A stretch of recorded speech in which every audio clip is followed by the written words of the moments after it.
Olá, pessoal, bom dia. É um prazer estar aqui hoje celebrando aí esses 10 anos da Vendemia. Hoje vai ser um dia bastante rico em informação, em conhecimento. A gente vai ter aí uma série de webinars que já começaram às 9 da manhã. E esse aqui, especificamente, é um tema bastante importante e bastante central no nosso negócio, né, que é a inteligência tributária nas operações logísticas. Bom, tenho aqui o prazer de convidar para essa mesa, para dividir aqui com a gente um pouco do seu conhecimento, alguns amigos e profundos conhecedores do tema. Vou chamar aqui, em primeiro lugar, o Marcos Rossi, secretário-geral da Comissão de Direito Aduaneiro. Já trabalhou muito no assunto, tanto aduaneiro como tributário. Marco, um prazer aí te receber, cara. Obrigado por aceitar o nosso convite. E espero que seja uma manhã bastante proveitosa aí para a gente, para os nossos clientes e amigos que estão nos assistindo aí.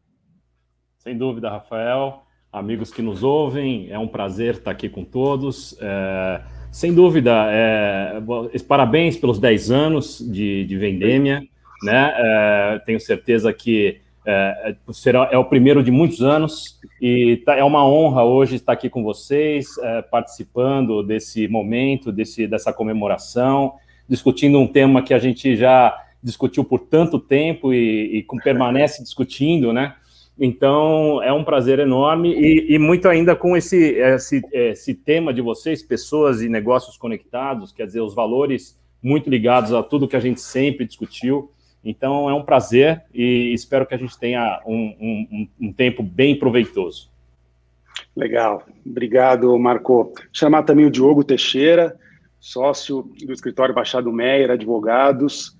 Diogo, seja bem-vindo, cara. Obrigado aí por aceitar o nosso convite.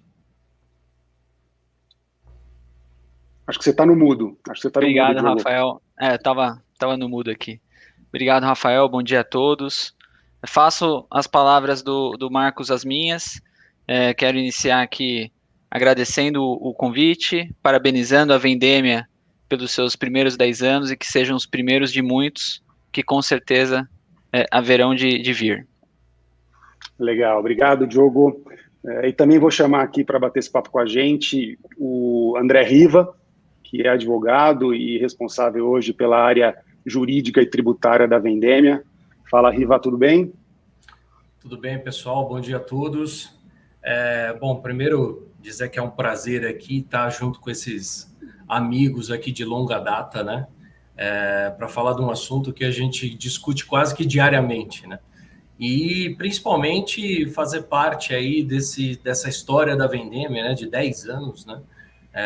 Isso muito me honra. Nos últimos quase 4 eu tenho estado aqui tentando desmembrar um pouco esse mundo aqui realmente jurídico e dos assuntos que a gente vai discutir aqui na próxima hora.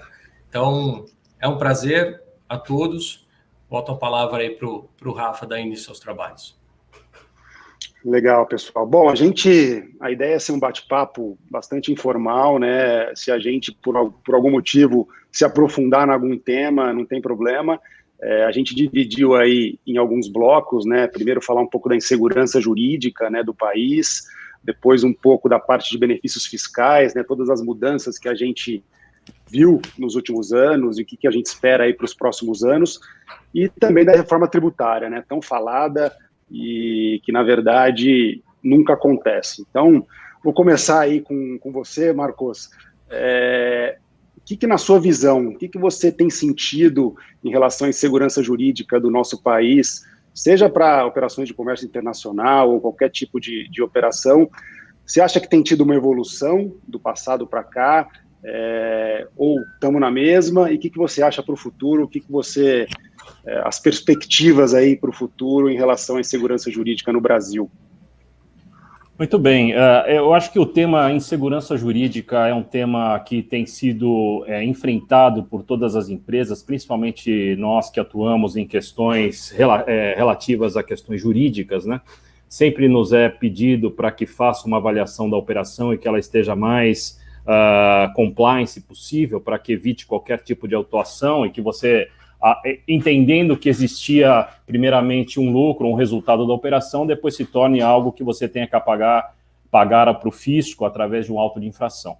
A insegurança jurídica, ela ocorre basicamente pela complexidade que nós temos em nível tributário, quando hoje a gente fala de diversos entes tributando as operações, quer sejam de comércio exterior, quer sejam de prestação de serviço, e essa complexidade faz com que você tenha vários entes trazendo legislações específicas, e cada um com a sua perspectiva de arrecadação dentro daquela premissa tributária que está ali estabelecida. Então, falamos de operação de uma importação, estamos de imposto de importação, IPI, ICMS, a depender do Estado, estamos falando a depender também se há uma prestação de serviço, ISS da localidade, e tudo isso, quando há uma construção legal da própria norma em si, onde já há um vício no próprio nascimento,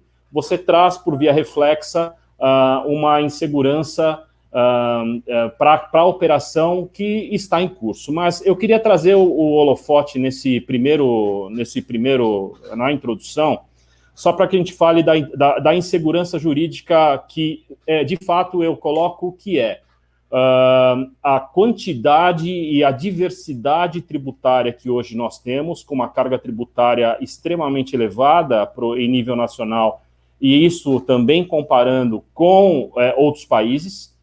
Então, esse é um primeiro ponto. Então, há uma complexidade. E o segundo ponto, a dificuldade de você manter uma operação perfeitamente em ordem com aquilo que estabelece as mais diversas operações, e aqueles que lidam com mercados internacionais, e também aqueles que estão ligados entre operações multinacionais, você precisa dar um reporte internacional e explicar para aquele que não tem uma dificuldade tremenda para você explicar que o ICMS é na circulação, PIS/COFINS, faturamento, receita, enfim, o ICMS agora não está mais na base. Então, essa complexidade faz que o Brasil seja um país que não é para amadores. Aqueles que querem operar no Brasil, de fato, precisam estar muito bem calçados para que tenha uma segurança em suas operações. E dentro dessa técnica que eu faço essa introdução, entendendo que estamos num caminho de uma segurança jurídica talvez melhor, isso muito decorrente da evolução tecnológica, mas eu queria, por enquanto, fazer essas considerações iniciais e deixar os demais colegas também contribuírem com suas reflexões e seus pontos de vista. É verdade, eu acho que a tecnologia tem ajudado, né, um pouco a diminuir, talvez, essa insegurança, mas ainda é bastante complexa. Bom, sim. Diogo, acho que você, mais do que ninguém, aí está no dia a dia com clientes, né, na ponta, e a gente tem visto mudanças enormes aí na legislação, né, discussões sobre PIS/COFINS na base do ICMS, a questão de reforma tributária, cada dia tem uma ação nova e uma discussão sobre um tema que a gente acreditava já estar pacificado, né? Qual que é a sua opinião, Diogo? Você acha que a gente tem melhorado essa insegurança jurídica ou não? O que você projeta daqui para frente sobre esse tema para que empresas que estão querendo entrar no Brasil possam ficar mais confortáveis ou não, né?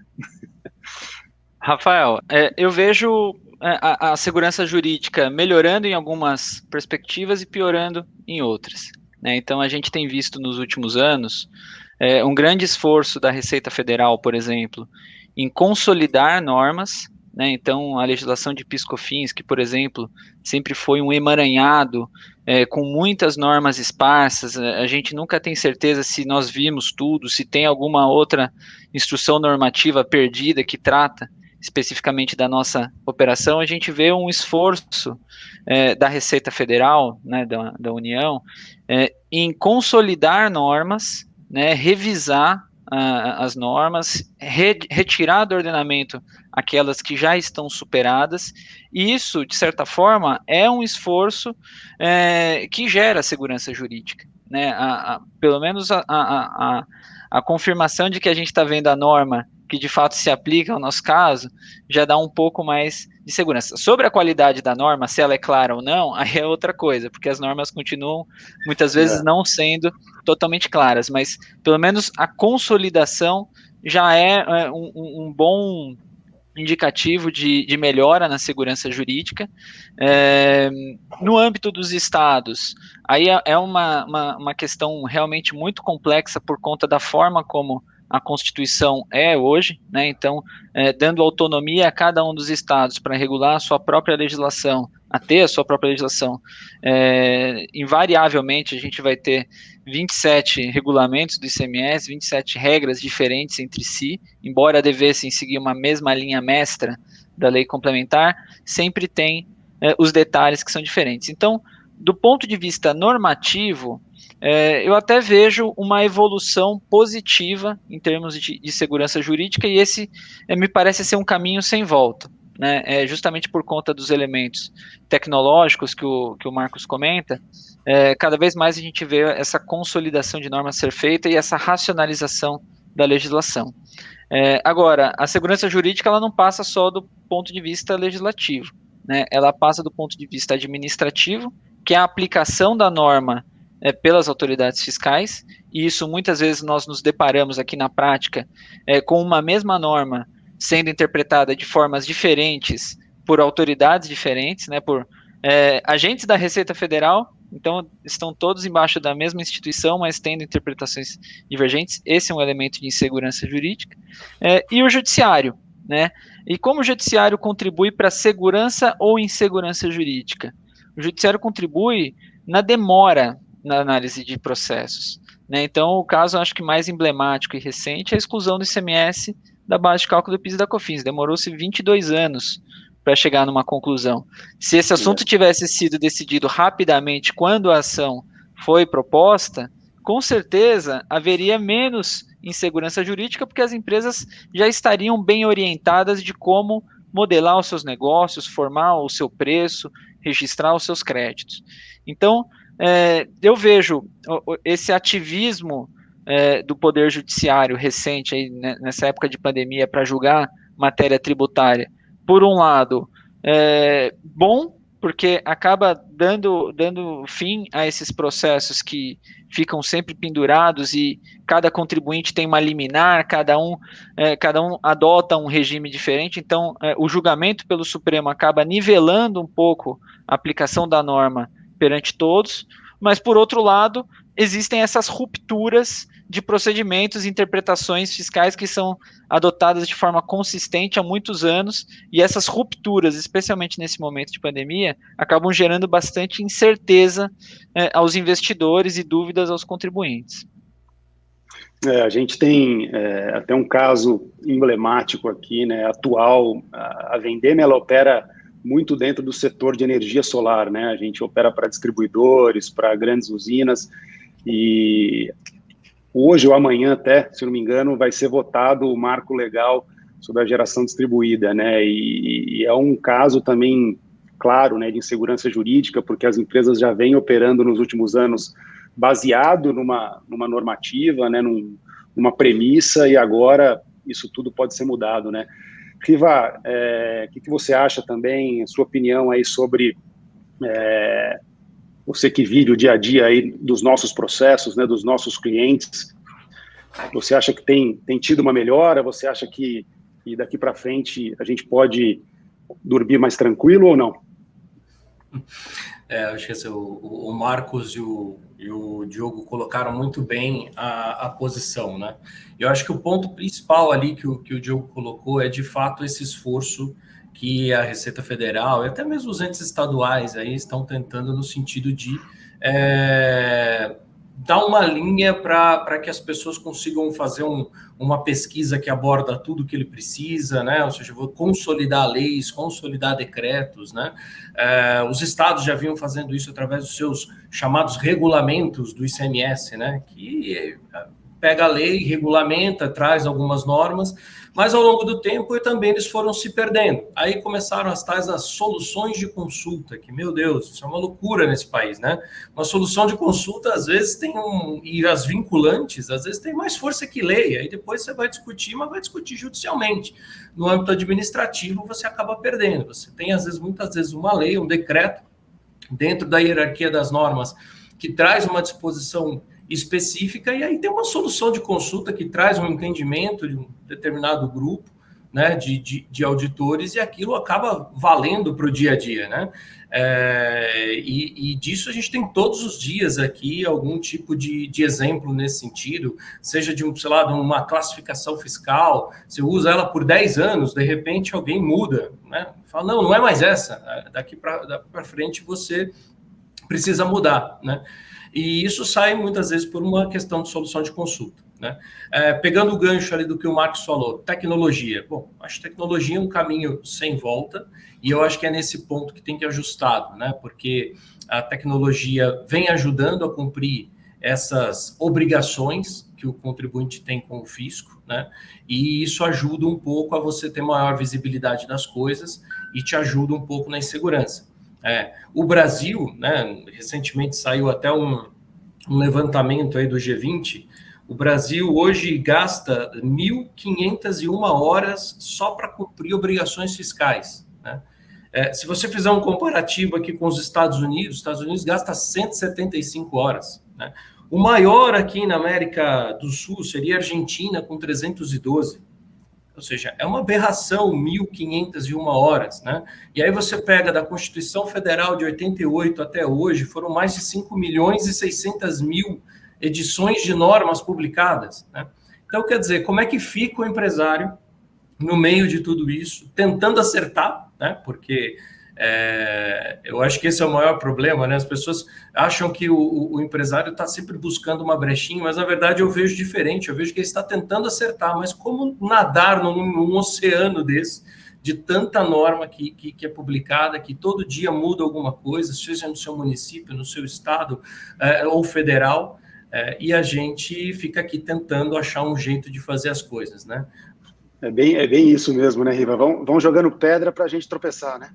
Exatamente, né? E aí quando e tropeça e tropeça, né? Então assim, por outro lado, né? Aí pegando o gancho também do Diogo, né? Recentemente aí a gente viu a Receita Federal tentando criar alguns programas, né? Até eu acho que recentemente eu vi aí o Marcos falar um pouco sobre isso, sobre o Confia, né? Ainda tá muito incipiente, mas me parece ele uma saída da Receita Federal não ser mais tão no caminho de penalizar o contribuinte, e sim de educar. Até eu queria saber um pouco aí se o Marcos está um pouco mais aprofundado nisso, o que ele pode dizer para a gente. O que eu tenho para falar desse tema, só para fazer o arremate com relação à questão da insegurança jurídica, eu acredito que a gente ainda vai ter uma questão de necessidade de estabilidade futura, ou seja, o Brasil vai permanecer com toda essa complexidade, até porque um próximo tema que nós vamos tratar um pouco mais para frente aqui no nosso papo vai ser reforma tributária. Então, a gente permanece tendo essa dificuldade. Então, aqueles que terão menos turbulência serão aqueles que aqueles que estejam mais adaptados, ou seja, mais em dia com relação a questões de ordem de tecnologia, questões de compliance com relação às suas operações, certamente esses vão pelo menos sentir que há um pouco menos de insegurança jurídica em suas operações. Dentro dessa perspectiva, o Estado de São Paulo, num passado não muito distante, estabeleceu um regime chamado nos conformes. Esse nos conformes, de uma forma muito, muito assim, ampla, né, macro, uma visão mais da parte de cima, olhando, dizendo o seguinte: se você tiver em dia com as suas obrigações, seus pagamentos, você ganha uma determinada nota, e essa nota faz com que você tenha algumas condições mais favoráveis dentro da sua operação, a partir de regimes especiais, muito bem. O Confia é um regime próximo a esse, há uma metodologia, uma mecânica de relacionamento entre o fisco e contribuinte, onde aquele que estiver também com a sua escrita, e ainda vai ser definido quais são os KPIs de análise dessa metodologia, vai fazer com que você tenha uma operação que você vai conseguir verificar de uma forma mais próxima, mais real-time, como é que você está, a sua segurança jurídica. Você não fica dependendo de uma futura fiscalização, ou também a ideia que se confia é que você possa fazer uma autorregularização antes de uma eventual autuação. Isso se guardar também as devidas proporções com o que tem aí estabelecido nos conformes. Então, dentro dessa premissa, a segurança jurídica tende a melhorar dentro de um relacionamento um pouco mais humano na relação fisco-contribuinte, e é isso que a gente está esperando aí num futuro próximo, e é nisso que nós estamos apostando. E dentro do CONFIA, dentro da Comissão de Direito Aduaneiro da OAB, nós pretendemos fazer um evento específico para tratar do CONFIA. A gente vai trazer as pessoas que estão trabalhando nesse tema dentro da Receita Federal, que também está linkado com outras aduanas e outras receitas de outros países, para falar como é que está, onde está, e todos estarão convidados a partir da Vendêmia para que estejam conosco nesse próximo evento. Legal, eu acho que toda ação, né, em prol de transparência, né, e de proximidade com o contribuinte, acho que é importante. Eu vou trazer de novo aqui para o nosso roteiro. O Diogo falou sobre a complexidade tributária, né, e cada estado legislar, principalmente sobre o ICMS. Então, eu queria falar um pouco dos benefícios fiscais e queria que vocês colocassem aqui a visão de vocês, pela experiência, né, e pelo histórico. Vocês acham que os benefícios fiscais que foram criados lá desde 1970, falo aqui mais dos benefícios de importação, né, que é o nosso core aqui dentro da Vendêmia Logística, vocês acham que esses benefícios, eles foram vantajosos para os estados, eles foram necessários, e qual que é o caminho deles daqui para frente? A gente sabe que tem o fim, né, de alguns benefícios aí no futuro próximo. Queria que vocês comentassem um pouco sobre esse tema. Diogo, se você quiser começar, fica à vontade. Perfeito. Bom, que os incentivos fiscais foram mecanismos de fomento de investimentos em estados que, em princípio, não teriam um grau de paridade com estados mais desenvolvidos, isso é fato notório, né? Pode-se ter uma discussão sobre se o investimento foi tão expressivo ou não, mas que houve investimento, que houve a geração de empregos, que houve a geração de riqueza nesses estados, e que sem os incentivos, na ordem constitucional que a gente tem hoje, isso não seria possível. Isso é bastante claro e é consenso, né? É difícil imaginar que estados mais inóspitos ou que não têm um índice de desenvolvimento humano tivesse condições de competir em grau de igualdade com estados como São Paulo, Rio de Janeiro, para atrair investimentos, especialmente investimentos estrangeiros. Então, a concessão dos benefícios fiscais, historicamente, me parece que ela foi, sim, benéfica aos estados, né? Sempre que se fala benefício fiscal, se coloca um foco de luz sobre o contribuinte que está pagando menos imposto, mas a bem da verdade, quem se beneficia diretamente com o incentivo fiscal é o próprio estado. É por isso que ele concede benefício, porque ele quer atrair essa riqueza para o seu território, né? Então, eu entendo que é bastante claro para todos que a concessão dos benefícios fiscais é importante para o desenvolvimento regional e local de diversos estados. Na forma como a carga tributária brasileira é hoje, o benefício fiscal está no DNA do sistema tributário nacional, né, porque muitas das atividades econômicas são inexequíveis se a gente for levar em consideração a tributação regular, né? Isso aumentaria índices, não só tornaria tudo mais complexo e dificultaria o investimento e o desenvolvimento de indústrias, como também resultaria outros problemas econômicos para o país como um todo, né, como aumento de inflação, porque todo esse tributo acaba indo para o preço, né, a desoneração fiscal acaba, de certa forma, reduzindo o preço dos produtos, que por sua vez controla a inflação. Então, que a concessão dos benefícios fiscais é importante, eu acho que é fato notório. Que eles estão no DNA do sistema tributário nacional, acho que é algo que se verifica até pelo tempo, desde a década de 70, esses benefícios existirem, serem consistentemente utilizados, muitas vezes aperfeiçoados, mas utilizados desde sempre. E hoje a gente está nessa situação de ter uma lei que estabelece alguns marcos temporais para a utilização desses incentivos,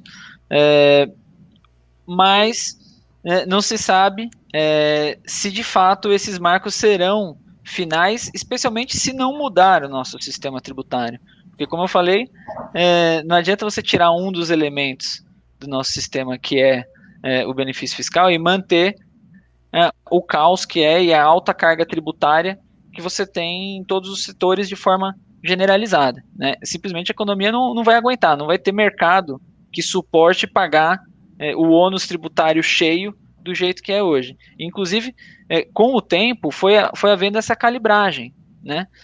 Conforme a carga tributária foi aumentando, foram concedendo os benefícios para chegar numa média.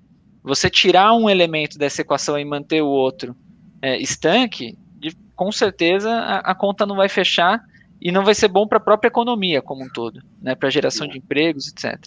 Então, essa é a minha visão sobre os benefícios fiscais usados até hoje e um pouquinho do horizonte para o futuro. Legal. Antes de passar para o Marcos, eu acho que até é importante a gente olhar esse mecanismo, né, de equilíbrio, acredito eu, entre os estados e entre estados mais desenvolvidos e menos desenvolvidos. Eu acho que é uma prática relativamente comum, não só no Brasil, mas em outros lugares do mundo também. Agora, no Brasil, é um pouco mais complexo, né? Eu acho está muito ligado com a insegurança jurídica, né, essa concessão.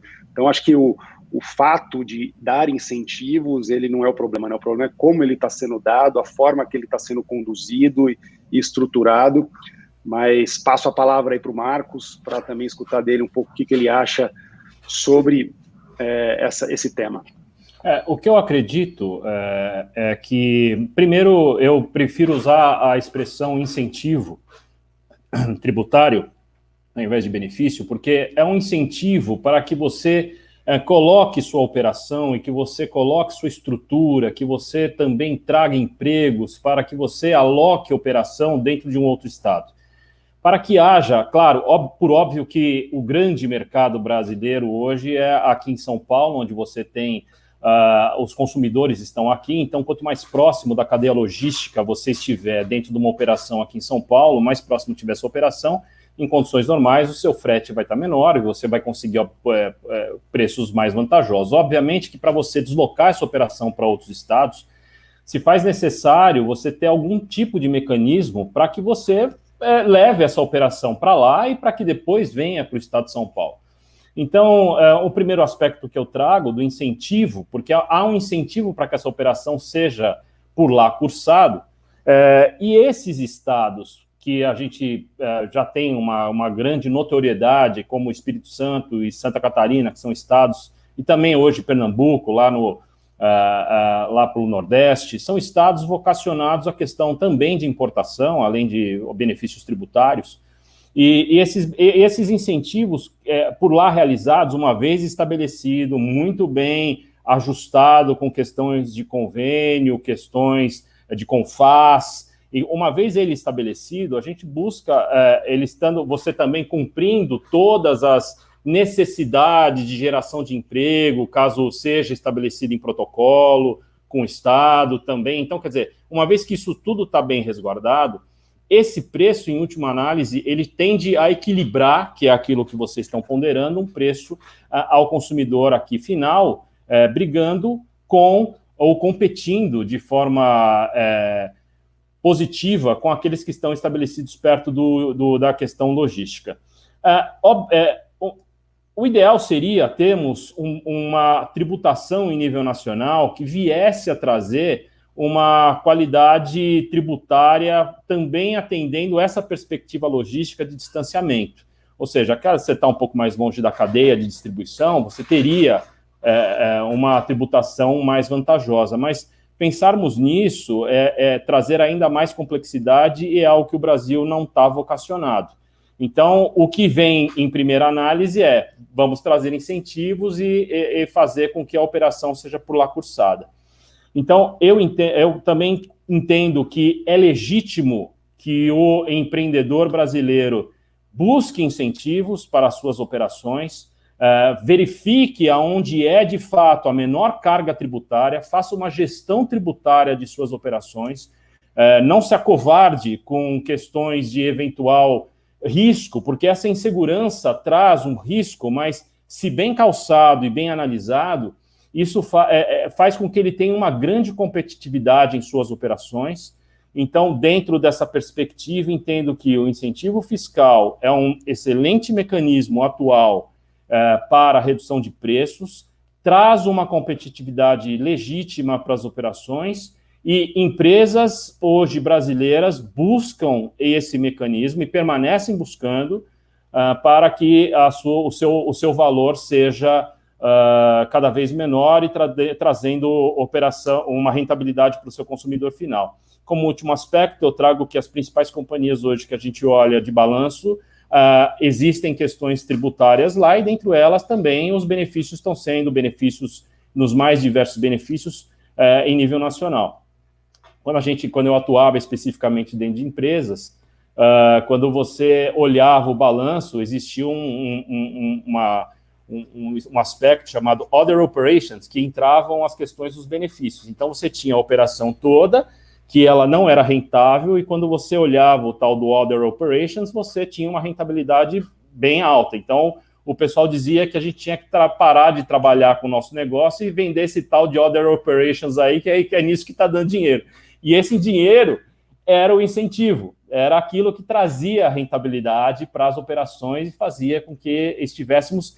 E hoje, não usar incentivo te coloca fora do jogo de mercado, porque todo mundo usa, todo mundo está usando, esse é o jogo do Brasil, e usar é legítimo e é isso que eu defendo, tá bem?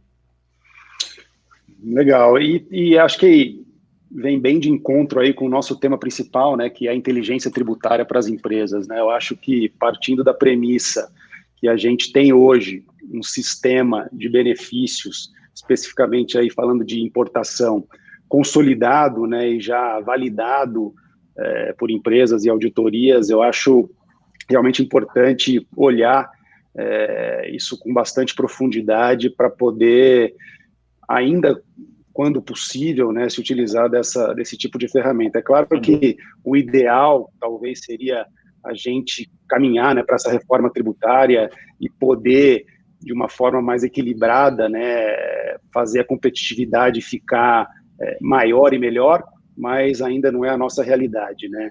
Aqui, dentro da Vendemia, a gente sempre olhou isso como uma forma de inteligência mesmo, né, que a gente possa oferecer para os nossos clientes, mas a cadeia total de importação, tanto de desembaraço como de armazenagem e transporte, ela é bem maior do que só o benefício, né? Então, a gente acredita que, enquanto for possível a utilização, acho que isso é importante para as empresas, para dar mais competitividade, mas que a gente tem que agregar valor e tem que oferecer serviços diferenciados para os nossos clientes, para quando essa reforma tributária vier e para quando a gente tiver um sistema, né, tributário um pouco menos complexo. Riva, também ouvi um pouco de você aí, acho que a gente já pode entrar no tema da reforma tributária. Não sei se você tem algum comentário sobre a questão dos benefícios, mas depois a ideia é já passar para o tema de reforma tributária. Acho que só em relação à questão do benefício, o tema já foi bastante explorado aqui, mas acho que o ponto é esse, né? Que eu acho que o Marcos colocou, né? A empresa que hoje, quando mesmo numa situação de poder fazer, né? Está apta a fazer e ela não faz, hoje praticamente ela está fora do mercado, né? Então, eu acho que o empresário tem que olhar isso, tem que realmente utilizar dessa inteligência, né? Aliado a questões logísticas, ver onde está o seu principal mercado, né? O que ele pode oferecer e como ele pode desenvolver os seus produtos para alcançar a melhor competitividade, né? Os benefícios estão aí, a princípio tem um prazo para acabar, mas aí isso nos remete ao tema primeiro, né, insegurança jurídica, porque até existe uma lei, que é a Lei Complementar 160, que define aí os prazos em que, na medida que você tem a origem do benefício, eles vão se encerrando, né? Por outro lado, você já vê movimentação de alguns estados, você já vê, inclusive, projetos de lei em andamento, a gente tem o PLC aí, número 5/2021, que já está tentando mudar o cronograma dessas datas, né? Tentando levar para 2032 ou até mais tempo. Nós já vemos aí secretários de Estado em reuniões de CONFAS já tentando... lógico que a gente foge um pouco do jurídico, acaba indo um pouco para a política, mas a gente já consegue ver movimentos. Então, assim, se a gente vai cravar na pedra, né, se realmente vai acabar, eu não cravo, né? A gente só acompanha o que está aí no mercado, mas a gente sabe que os estados necessitam muitos, né? A maioria, como o Diogo colocou muito bem, a maioria, se não tivesse, não seria 1/3 do que é hoje, né? Você vê a própria estrutura de Santa Catarina, com 5 portos e tal, tudo isso vem do investimento dos incentivos, o Fundap no Espírito Santo, né?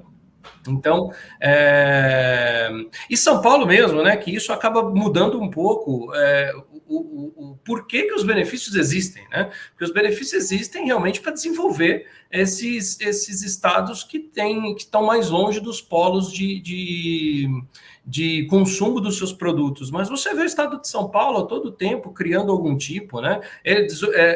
Desonerando a exportação quando compra produto para exportar, porque sabe que seus portos são muito fortes, né? Diferimento em entrada de alguns produtos, enfim, para compra de equipamentos, máquinas. E São Paulo, se fosse ver, não precisaria de nada disso, né? Mas ele não quer ficar fora da história e também fica criando os seus, e aí fica essa briga que a gente acompanha já há tantos anos, né? Bom, isso indiscutivelmente a gente já passou pelo primeiro tema, o segundo, e isso nos leva também ao terceiro, que é a questão da reforma tributária, né? Então, quando a gente fala em reforma tributária no Brasil, a gente fala de reforma tributária talvez há 30 anos, né? Se fala desse tema, né? Eu já tenho brincado aqui que as crianças vão nascer e ao invés de falar papai e mamãe, vão falar reforma tributária, vai ser a primeira palavra delas, né? Porque é uma coisa que todo mundo fala, todo mundo sabe que é urgente, é necessária, mas ela não acontece, né? E aí, tecnicamente, a gente já falou em reformas tributárias para todos os impostos de uma vez só, criando o famoso lá, o IVA, né, o VIT, que existe em outros países. Aí você vê que tem uma briga que os estados não querem abrir mão de ter na mão, né, na própria mão, a arrecadação e a administração desses tributos. Então, aí você começa a falar que ICMS, ISS começa a ir fora, então começa aí as famosas fatiadas, né? Cada hora, não, vamos falar de tudo, não, agora não vamos falar mais de tudo, vamos falar só dos federais, não, agora vamos falar só do IR e da CSLL, não, vamos falar só da CBS, que tem o PIS e COFINS, esquece um pouco o ICMS, né? Aí ontem nós tivemos uma nova notícia aí de que houve um grande acordo com Paulo Guedes, presidente da Câmara, do Senado, já tentando organizar uma reforma tributária mais ampla, mas, assim, a gente já ouviu isso tantas vezes, né, por tantos anos, que eu, sinceramente, estou bastante cético, né? Eu queria saber a opinião aí do Marcos e do Diogo também, porque a gente se vê nessa situação de que agora vai, mas elas não acontecem, né? Historicamente, o que a gente pode olhar quando as grandes reformas, aquelas que impactaram o Brasil, sempre aconteciam no primeiro ou segundo ano de mandato do presidente, ou seja, nós já estamos fora desse período. Então, assim, eu estou me colocando muito cético em relação a essa situação, porém, como disse, é urgente, é necessária, e a gente precisa diminuir a burocracia no país. Essas 1.501 horas aqui são 10 vezes mais do que nos Estados Unidos, por exemplo. Não pode permanecer, o empresário fica inseguro, o empresário gasta muito com isso, e aí gostaria de saber a opinião de vocês aí sobre isso. Marcos, pode começar, por favor. Bom, com relação à reforma tributária, eu penso da seguinte maneira: eu não acredito que tenha que ser de uma vez só. Eu acredito que é o ideal, eu acho que é o ideal a ser perseguido, eu acho que a gente tem que buscar um IVA, aquela ideia de você ter uma única tributação, uma facilidade de obrigação. Só que no nível que nós estamos de complexidade, eu acho que é inviável politicamente, não sobre a ordem técnica, porque sobre a ordem técnica a gente chega num consenso muito facilmente de como fazer, mas sobre a ordem política, e principalmente com relação a no bolso de quem ou de que estado que vai gerir esse dinheiro, é onde está o grande problema. Ontem eu estive no evento com o secretário do Comércio Exterior, o senhor Lucas Ferraz, em que ele ponderou que o fatiamento da reforma tributária, apesar de não ser da área dele específico, mas ele ponderou que isso era claramente para que ela pudesse ser conduzida. Então, eu coloco que é natural, dentro de um processo no Brasil, com uma complexidade que estamos, que a reforma tributária ela não é o one-shot deal, quer dizer, não vai ser o único tiro, vai ser várias etapas, é um projeto de várias etapas, em que, nesse meio do caminho, as operações acabam mudando. Então, você também tem operações, o serviço passa a ser um ingrediente fundamental dessa operação, então a gente começa a ter um olhar mais com cuidado com relação a essas operações, o intangível, e não só mais o tangível, passa a ser algo que precisa ser visualizado e verificado. Então, a reforma tributária, entendo que ela essa não passagem de uma única vez é algo natural e algo que eu esperava e faz parte do processo. Dentro dessa perspectiva da reforma em si, o que eu tenho visto? Vai ser feito, então, o CBS, que é um projeto de lei que já está em curso para que o PIS/COFINS seja unificado. A ideia é que se crie uma espinha dorsal de IVA a partir dessa CBS para que outros tributos possam ser acoplados, tal como uma segunda etapa que eles estão imaginando, que é o IPI. Após isso, o imposto de renda e contribuição social, obviamente não atrelado a essa questão do IVA, e depois, eu estou falando só do fatiamento como será, e depois ele está falando de uma questão de passaporte tributário, mas vamos nos ater para este fim desse nosso painel, especificamente na questão do PIS/COFINS e do IPI. Isso, se passar essa questão federal, a ideia é que, num futuro, o ICMS e o ISS, desde que estejam tecnicamente em sinergia com essa forma de tributação, eles acoplem na questão da CBS. Então, a ideia é que, imagino eu, que a gente vai ter ainda outras oportunidades de fazermos outros eventos. Espero que no Vendemia 20 anos a gente já tenha uma questão tributária mais robusta e mais estabelecida. Acredito eu que teremos ainda etapas naturais a serem vencidas e que isso faz parte do processo. Não dá para esperar... É utópico imaginar hoje num cenário brasileiro onde muitos interesses políticos estão em disputa, imaginar que você vai conseguir um consenso para que o imposto saia e, a partir de amanhã, a história muda. Não acredito nisso, acredito que as empresas têm que estar ainda muito atentas às questões de gestão tributária, questões de identificar para onde que deve estar o menor custo e a melhor operação. Então, a reforma tributária, ainda sem falar em questões de prazos, porque senão eu me estendo muito, porque dentro dessa reforma existe uma questão que foi a perspectiva de buscar o fim da guerra fiscal, que foi o estabelecimento de marcos de data para você ter um benefício de distribuição, um benefício de importação e, por último, um benefício o fim dos benefícios tributários industriais. Isso dentro da ótica do ICMS. Então, para fins de reforma, CBS e IPI acoplando, virando IVA. ICMS, a gente imagina que ele permaneça no tempo e, quem sabe, ele se acople nessa questão da CBS tendo IVA. E no tempo, para fins de diminuição da guerra fiscal, que busca levar incentivos e empresas para outros estados, o fim no tempo desses benefícios. Em particular, com relação a isso, imagino que haverá ainda boa discussão nessa seara para estender os prazos, notadamente, em última análise, para buscar todo mundo para 2032, já que a indústria está que vá todo mundo. E aí, para que eu também não fique falando em exaustão com relação ao tema, eu passo a palavra ao Diogo para que ele também traga as contribuições. Ô, Diogo, eu espero que no webinar de 20 anos da Vendeme a gente não esteja falando de reforma tributária também, seja empreendedorismo, tecnologia, alguma coisa diferente. Eu tenho minhas dúvidas, viu? O que você acha? Eu tenho minhas dúvidas, viu, Rafa? Pois é, eu também já fui mais otimista com relação a isso, Rafa. Eu acho que é o seguinte, aproveitando aqui tudo que o Marcão comentou, alguma coisa vai sair, né? Eu acho que essas micro-reformas que são menos complexas, como a unificação do PIS e da COFINS na CBS, ou uma revisão do IPI, isso deve ir para frente.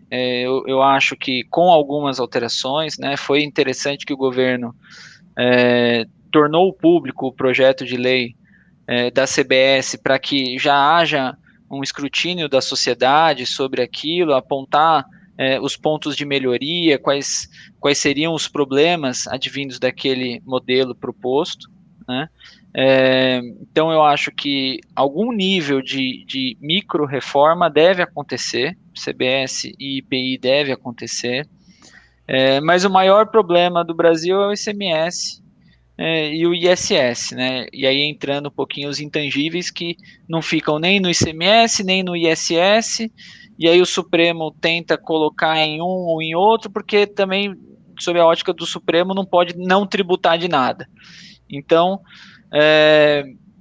eu vejo que deve haver uma evolução, mas eu também acabo sendo um pouco cético quanto a uma reforma mais estrutural que resolva de fato o problema central tributário brasileiro, que é o ICMS, por conta dos múltiplos interesses dos estados, né? A gente lembra um pouquinho, bem rapidamente, o que aconteceu na Lei Candir, né, em 96, quando se desonerou o ICMS nas exportações, sob o pretexto de que a União iria reparar os estados da perda de arrecadação, e isso demorou anos, gerou uma certa desconfiança dos estados para com a União, e não havendo a confiança entre os entes tributantes, nenhum deles vai abrir mão da sua competência tributária.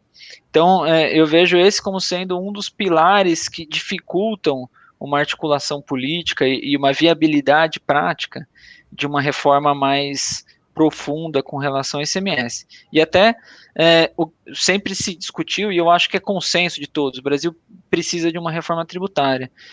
Nos últimos, em 2020, por conta da pandemia, começou a surgir até uma rediscussão sobre, tudo bem, precisamos de uma reforma tributária, mas esse é o momento de uma reforma tributária, no meio de uma pandemia, mudar as regras do jogo agora, né, ou não, especialmente para fins de ICMS, né, onde as empresas já se estruturaram em alguns estados, em algumas localidades, por conta da norma anterior. Então, todos esses ingredientes, eu acho que se complementam e apontam para um caminho de ter reforma mais simples da CBS, e aí com algumas alterações também, porque um outro elemento que chamou a atenção na reforma da CBS é que haverá, em princípio, um aumento de carga tributária, e a ideia da reforma tributária não seria aumentar a carga, sim mudar o sistema e simplificar, mas não aumentar a carga. E aumentar a carga em um momento de pandemia ou recuperação de pandemia também é algo bastante complexo. E aí, trazendo um ponto do André, sobre a questão temporal e das reformas muitas vezes serem feitas no começo de mandato. Né? A gente, se houver uma reforma que aumenta a carga próximo de um período de reeleição, é algo bastante delicado que, às vezes, do ponto de vista político, vai se tirar o pé. Então, esse é o outlook que eu vejo aqui do futuro, mas torço para que haja, de fato, uma reforma um pouco mais ampla, uma reforma mais estrutural, como o Marcos comentou, porque isso, sem dúvida, é isso que vai, de fato, aumentar a capacidade de investimento no Brasil, a atratividade para investimento no Brasil e nos estados como um todo, né? Mas o difícil é mudar a sistemática atual que está aí há tanto tempo, desde a Constituição de 88.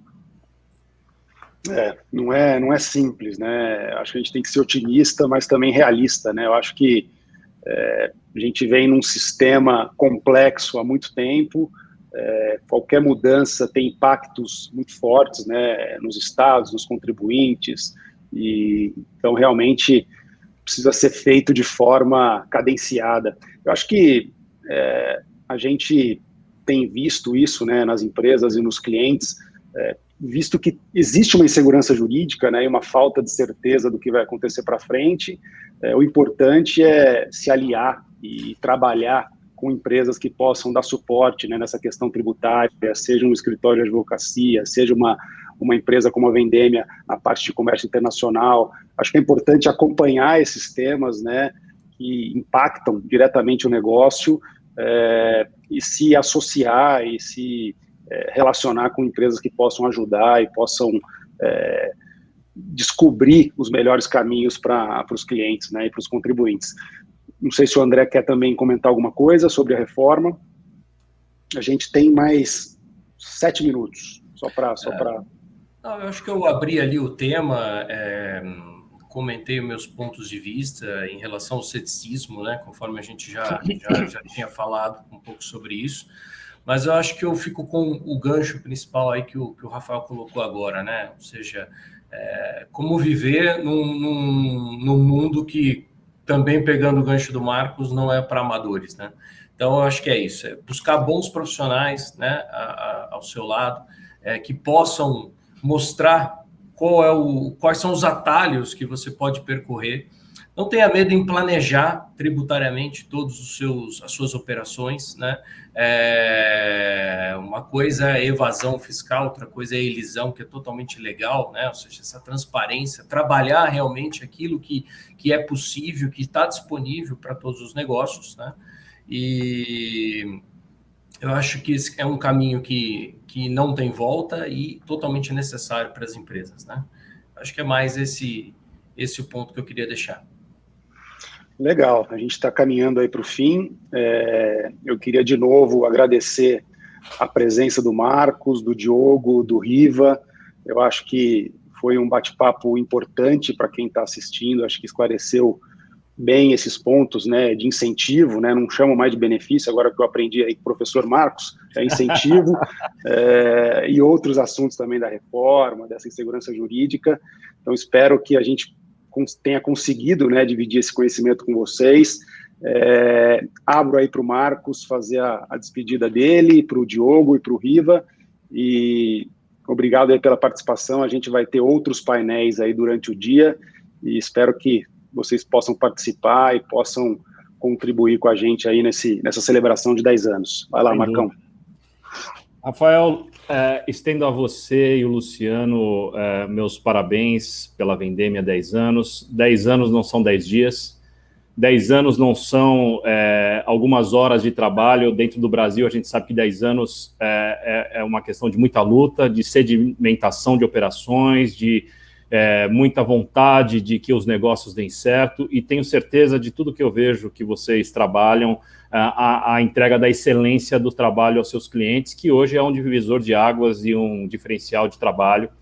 Mais do que benefícios tributários, vocês entregam serviços, né, de inteligência também jurídica, né? Então, dentro disso, meus parabéns ao André, né? E aí, com o André, e já falando de todos os colaboradores, a empresa é feita por pessoas, vejo bastante todo o trabalho que vocês fazem com relação de clima, com relação às pessoas estarem engajadas, o olhar do cliente, e eu acho que isso, sem dúvida, vocês estão num excelente caminho. Faço votos que esses 10 anos sejam o início de uma longa e prazerosa jornada, e contem comigo, todos que nos ouvem, né? Contem comigo aí para o que se fizer necessário. O Brasil, dentro desse nosso painel, é uma dificuldade tremenda para que você tenha a segurança jurídica e você traga a certeza, e é isso que a gente busca dentro das variáveis possíveis. Foi um prazer enorme também destacar o Diogo aqui. Então, quer dizer, esse time nosso aqui hoje, eu estou em casa, né? Então, é um prazer enorme a gente estar junto e saber que a gente não está junto só agora, pela vida, e que estejamos aí com muita saúde dentro desse momento nosso. Obrigado por estar podendo comemorar com vocês esses 10 anos. Obrigado, Marcão. Vai lá, Diogo.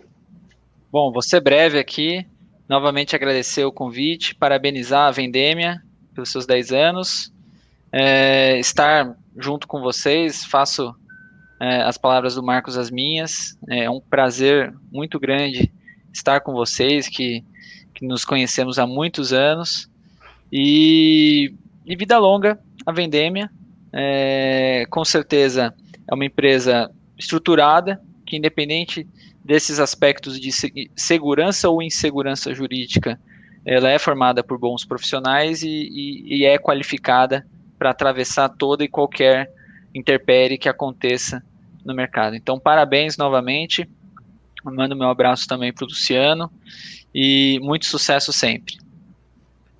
Obrigado, Diogo. Riva, pode fechar.